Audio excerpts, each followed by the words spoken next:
बॉलीवुड अभिनेत्री कंगना रनौत शिवसेना और उद्धव ठाकरे की जमकर बजा रही हैं। कंगना हर दिन उद्धव को ललकारती हैं, शिवसेना को ललकारती हैं, संजय राउत को आग दिखाती हैं। ऐसा पहली बार हो रहा है जब ठाकरे परिवार के खिलाफ कोई आवाज उठा रहा है। उधर उद्धव ठाकरे की स्थिति ऐसी है कि वो बस कंगना की धमकी सुन रहे हैं, उनके पास जवाब भी नहीं है। कंगना मामले में उद्धव ठाकरे घिरे हुए हैं। विपक्ष भी लगातार उन पर हमला कर रहा है, जबकि उनका साथ गठबंधन में शामिल कांग्रेस और एनसीपी भी नहीं दे रही है। एक बार फिर कंगना ने ट्वीट कर बेहद बेबाक अंदाज में अपनी बात रखी है। कंगना का कहना है कि वो सर कटा सकती हैं, लेकिन सर झुका नहीं सकती। इसके साथ ही कंगना ने अपने इस लेटेस्ट बयान में कहा है कि वो अपने सिद्धांतों से कभी समझौता नहीं करेंगी। कंगना रनौत ने ट्वीट किया, मैं एक क्षत्राणी हूँ, सर कटा सकती हूँ लेकिन सर झुका सकती नहीं। राष्ट्र के सम्मान के लिए हमेशा आवाज बुलंद करती रहूंगी। मान सम्मान स्वाभिमान के साथ जी हूं और गर्व से राष्ट्रवादी बनकर जीती रहूंगी। सिद्धांत के साथ नहीं कभी समझौता की हूं, नहीं कभी करूंगी। जय हिंद। अपना ऑफिस गिराए जाने से कंगना अभी भी बेहद नाराज हैं। इसीलिए वो शिवसेना पर निशाना साधने से बिल्कुल नहीं चूक रही हैं। एक निजी चैनल से बातचीत में भी कंगना ने उद्धव सरकार पर जमकर हमला बोला। उन्होंने कहा कि पार्टी ने बाला साहेब से सब कुछ विरासत में पाया, ताकत और लोगों का विश्वास। उन्होंने कांग्रेस पर भी निशाना साधा। कंगना ने कहा कि सेना ने कांग्रेस से हाथ मिला लिया, अब बाला साहब के विजन का क्या हुआ, यहाँ कौन मुफ्तखोर है। उन्होंने मेरे बारे में तरह तरह की बातें फैलाई। उद्धव ठाकरे जी, कौन मुफ्तखोर है? मैं चाहती हूँ संजय राउत माफी मांगे। हालांकि कंगना के हमले के बाद शिवसेना थोड़ी खामोश जरूर हुई है, लेकिन देखना होगा कि क्या संजय राउत कंगना से माफी मांगकर इस लड़ाई को खत्म करते हैं। महाराष्ट्र में अब शिवसेना कोरोना को लेकर विपक्ष के निशाने पर है।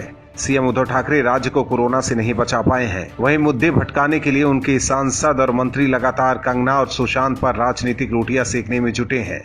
लेकिन मानसून सत्र शुरू होते ही संसद में महाराष्ट्र में बढ़ते कोरोना का मामला उठ गया है। महाविकास अघाड़ी सरकार को विपक्ष ने घेर लिया है, जिसके बाद राज्यसभा में सांसद संजय राउत महाराष्ट्र का पुरजोर तरीके से बचाव करते दिखे। राउत ने इस दौरान केंद्रीय मंत्री अर्जुन राम मेघवाल की भाभी जी के पापड़ पर भी तंज कसा। राउत ने कहा, मैं सदस्यों से पूछना चाहता हूं, कितने सारे लोग आखिर कोरोना से रिकवर कैसे हुए? क्या लोग भाभी जी के पापड़ खाकर ठीक हो गए? उन्होंने कहा कि ये कोई राजनीतिक लड़ाई नहीं है, बल्कि ये लोगों की जिंदगी बचाने की लड़ाई है। दरअसल राउत कोरोना वायरस के मुद्दे पर स्वास्थ्य मंत्री हर्षवर्धन के बयान पर बहस के दौरान बोल रहे थे। गौरतलब है कि राज्यसभा की कार्यवाही के दौरान कई सांसदों ने महाराष्ट्र में बेकाबू कोरोना पर चिंता जताई। उन्होंने इस मसले पर उद्धव सरकार की जमकर आलोचना की। इसी दौरान बीजेपी सांसद विनय सहस्त्रबुद्धे भी महाराष्ट्र सरकार की आलोचना कर रहे थे। तभी जया बच्चन ने उन्हें जवाब देते हुए महाराष्ट्र सरकार का समर्थन किया। उन्होंने कहा कि उनके परिवार में 4 लोग कोरोना संक्रमित हुए थे, उनका अस्पताल में अच्छे से इलाज हुआ और उनका काफी ख्याल रखा गया। महाराष्ट्र में राजनीतिक लड़ाई भी दिलचस्प हो गई है। बीते दिनों सांसद जया बच्चन का शिवसेना ने समर्थन किया। वहीं राज्यसभा में उद्धव सरकार जब घिरी हुई थी तो जया महाराष्ट्र सरकार के समर्थन में उठ खड़ी हुई। हालांकि ये समझ से बाहर है कि महाराष्ट्र में कोरोना महामारी का कहर जारी है। ऐसे में जया उद्धव सरकार का समर्थन क्यों कर रही हैं, जबकि उनके परिवार के लोग भी कोरोना से संक्रमित थे। पूरा देश पीएम मोदी का जन्मदिन मना रहा है, लेकिन कांग्रेस को सबसे ज्यादा समस्या पीएम मोदी से ही है।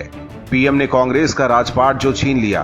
अंग्रेजों के बाद भारत को किसी ने गुलाम बनाया था तो वो कांग्रेस पार्टी ही थी, लेकिन मोदी ने देश को कांग्रेस से आजाद करा दिया। ऐसे में ये कैसे संभव है कि कांग्रेस पीएम मोदी के जन्मदिन पर कुछ अच्छा बोलेगी या उनके लिए दुआ करेगी? लिहाजा कांग्रेस ने पीएम के जन्मदिन के दिन ही मोदी पर जमकर हमला किया है। सत्ता खोने के गम में डूबी कांग्रेस ने एक बार फिर अपनी भड़ास निकाली है। कांग्रेस नेता रणदीप सुरजेवाला ने सारी हदें पार करते हुए सरकार चलाने को लेकर पीएम मोदी के खिलाफ अपमानजनक टिप्पणी की है।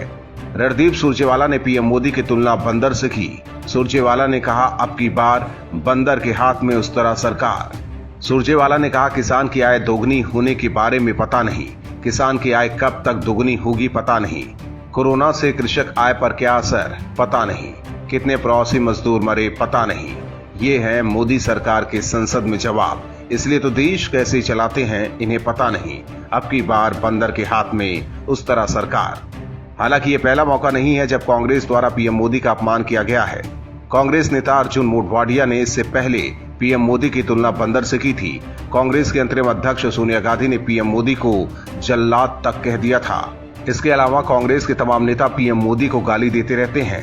हालांकि सुरजेवाला के बयान पर अब राजनीति गर्मा गई है। केंद्रीय मंत्री नरेंद्र सिंह तोमर ने रणदीप सुरजेवाला के बयान पर कड़ी प्रतिक्रिया दी है। उन्होंने अपने बयान में कहा, कांग्रेस दिवालिया राजनीतिक दल है। जनता ने भी इसको दिवालिया पार्टी घोषित कर दिया है। बुद्धि से भी नेतृत्व पूरी तरह दिवालिया हो गया है। सवाल है कि क्या सत्ता जाने के गम में कांग्रेस नेता इतने नीचे गिर गए हैं कि वो पीएम की गरिमा को भी भूल गए हैं। भारत और चीन के बीच पिछले कई महीनों से गतिरोध जारी है। बीते दिनों लोकसभा में रक्षा मंत्री राजनाथ सिंह ने चीन की पोल खोलकर रख दी। राजनाथ ने चीन को लोकसभा से जमकर सुनाया और ऐलान कर दिया कि अगर चीन युद्ध चाहता है तो भारत उसके लिए भी तैयार है। इस दौरान लोकसभा में विपक्ष और पक्ष के सभी सांसद मौजूद थे। कांग्रेस फिराक में थी कि एक बार फिर चीन के सहारे वो मोदी सरकार को घेरेगी, लेकिन राजनाथ की बात और मोदी का चीन को लेकर स्टैंड देखकर कांग्रेस को विपक्ष का साथ नहीं मिल रहा है। लोकसभा में कांग्रेस उस समय अकेली पड़ गई जब राजनाथ सिंह के बयान के बाद कांग्रेस के नेता अधीर रंजन चौधरी ने उनसे कुछ स्पष्टीकरण मांगा, लेकिन स्पीकर उसके लिए तैयार नहीं हुए। इस बात से नाराज होकर कांग्रेस ने वॉकआउट करने का फैसला किया, लेकिन कांग्रेस को वॉकआउट में ज्यादा दलों का साथ नहीं मिला। कांग्रेस के साथ केवल टीएमके के सदस्यों ने ही वॉकआउट किया, जबकि मोदी सरकार की प्रखर विरोधी तृणमूल कांग्रेस के सदस्य सदन में बैठे रहे। तृणमूल कांग्रेस के अलावा बीजेडी, वाईएसआर कांग्रेस, टीडीपी और लेफ्ट पार्टी के सदस्यों ने भी कांग्रेस का समर्थन नहीं किया। इसके पहले जब लोकसभा स्पीकर ओम बिरला की अध्यक्षता में सदन के बिजनेस एडवाइजरी कमेटी की बैठक हुई तो उसमें भी यही नजारा देखने को मिला। बैठक के बिल्कुल आखिर में जब कमेटी के सदस्य अधीर रंजन चौधरी ने सरकार से चीन के मसले पर राजनाथ सिंह के बयान के सदन में चर्चा की मांग की तो कमेटी के दूसरे सदस्य और तृणमूल कांग्रेस के सांसद कल्याण बनर्जी ने उनका समर्थन नहीं किया। उल्टे बनर्जी ने अधीर रंजन चौधरी की बात का विरोध करते हुए कहा कि ये मामला बेहद संवेदनशील है, लिहाजा इस पर रक्षा मंत्री के बयान के बाद चर्चा करना ठीक नहीं होगा। हालांकि राजनाथ के बयान के बाद कांग्रेस के पूर्व अध्यक्ष राहुल गांधी चीन मसले में जरूर सरकार को घेरते दिखे, लेकिन चीन मामले पर अब कांग्रेस अकेली पड़ गई है और दूसरे दलों को भी समझ में आ गया कि कांग्रेस चीन के सहारे अपनी राजनीति चमका रही है, इसलिए अब कोई भी दल कांग्रेस का साथ नहीं दे रहा है। वरिष्ठ पत्रकार अर्नब गोस्वामी एक बार फिर अपने शो पूछता है भारत में विरोधियों पर बरसे। सुशांत और कंगना के सपोर्ट में अर्नब रोज अपना शो करते हैं और सच्चाई सामने लाने के लिए लड़ रहे हैं। हालांकि सुशांत की मौत के मामले में जांच सीबीआई कर रही है, लेकिन रिया चक्रवर्ती के खुलासे के बाद एनसीबी ड्रग्स एंगल की जांच कर रहा है, जिसके बाद बॉलीवुड में कईयों की नींद हराम हो गई है। बॉलीवुड और ड्रग्स पेडलर्स के बीच मिलीभगत के आरोप लग रहे हैं। इसी बीच वरिष्ठ पत्रकार अर्नब गोस्वामी ने अब सलमान खान पर निशाना साधा है और उन्हें देश के नब्ज के खिलाफ बोलने वाला आदमी बताया है। अर्नब गोस्वामी चिल्लाते हुए पूछते हैं, वो सलमान जो इतना बोलता था कहाँ है, कहाँ छिपा हुआ है? ड्रग्स माफिया के बारे में एक आवाज क्यों नहीं उठती, बोलती बंद क्यों है? अर्नब कहते हैं कि मैं पूछ रहा हूँ सलमान खान का नाम लेकर, कहाँ है सलमान खान? एक आवाज नहीं उठ रही, एक स्टेटमेंट तक नहीं, एक ट्वीट नहीं। पूरी दिशा सालियान वाले केस में चुप क्यों हो सलमान? सुशांत की हत्या के मामले में चुप क्यों हो सलमान? किस शहर में हो तुम, किस देश में हो तुम सलमान? उधर सुशांत सिंह राजपूत केस को लेकर हर दिन नई बातें और दावे सामने आ रहे हैं। अर्नब ने अपने कार्यक्रम पूछता है भारत डिबेट के दौरान बतौर पैनलिस्ट शामिल हुए विक्रम सिंह को जमकर फटकार लगाई है। डिबेट के दौरान अर्नब गोस्वामी ने पैनलिस्ट ममता काले से कहा कि आप क्यों 1 रुपए की गाली दे रही हैं? इन जैसे लोगों को 2 टके का लोग बोलकर ये लोग बार बार सवाल उठा रहे हैं कि मैं इस मामले पर इतना ज्यादा क्यों बोल रहा हूं। मैं आपको बता दूं कि मैंने प्रण ले रखा है कि मैं इन लोगों की बेशर्मी को पब्लिक के सामने ले जाकर उसे निचोड़कर उसकी गंदगी को एक मग में भरकर इन लोगों के सामने इन्हें ही सुंघाऊंगा। अर्नब गोस्वामी ने शिवसेना नेता पर भड़कते हुए कहा कि ये बिके हुए लोग मुझे दलालू मीडिया कहते हैं।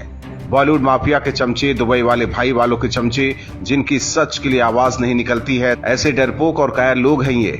इन जैसे लोगों की कोई सभ्यता नहीं है, इन्हें औरतों से बात करने की तमीज नहीं है और ये लोग मुझे सभ्यता सिखाने चले हैं। Bureau report, OMH news. और भी वीडियोस देखने के लिए चैनल को सब्सक्राइब करें और बेल आइकन को दबाएं।